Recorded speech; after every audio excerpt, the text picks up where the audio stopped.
இந்த குட்டி பொண்ணு ஒரு பெரிய பணக்கார வீட்டுக்கு வந்த ஃபர்ஸ்ட் நாளே அங்கே இருக்கிற நாய் அவளை கடிக்க வருது. ஆனால் அந்த பொண்ணு அதை பார்த்து பயப்படாம ஏன் அந்த நாய் கோவமா இருக்குன்னு அந்த காரணத்தை கண்டுபிடிக்கிறா.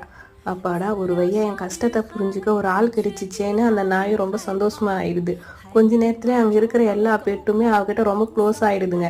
உண்மையிலேயே இந்த குட்டி பொண்ணுக்கு பிறப்பிலேயே மிருகம் கிட்ட பேசுற சக்தி இருக்கு. மலையில இருக்கும்போது அவளுக்கு டைம் பாஸ் ஆகலன்னு அங்க குரு வளர்க்குற மீனுங்க கிட்ட பேசி பேசி மீனுங்களையே சாவச்சிடுவா. இவளுடைய அலும்பு தாங்க முடியாம அங்க குருவும் இவன் பேரண்ட்ஸை தேடி போமான்னு மலையை விட்டு அனுப்பி விட்டாரு.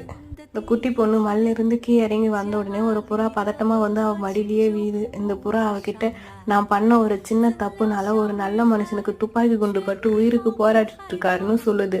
இதை கேட்டமே அந்த பொண்ணு உடனே ஓடி போய் பாக்குறா. ஆனா அவ போறதுக்குள்ள ஒரு போலீஸ் அமையர் வந்து நான் தான் இவங்களை காப்பாத்தினேன்னு சொல்றாரு. அந்த ஆளு ஒரு ஏமாத்துக்காரன்னு இந்த பொண்ணுக்கும் புரியுது. ஆனா யாருமே இவ பேச்ச கேட்கவே மாட்டாங்க. அந்த ஆளு ஏதோ ஒரு மூலிகை எடுத்து அந்த லேடி காயத்து மேல வச்சு அடுத்த செகண்டே ரத்தம் கக்கி மயங்கி விழுந்துடுறாங்க.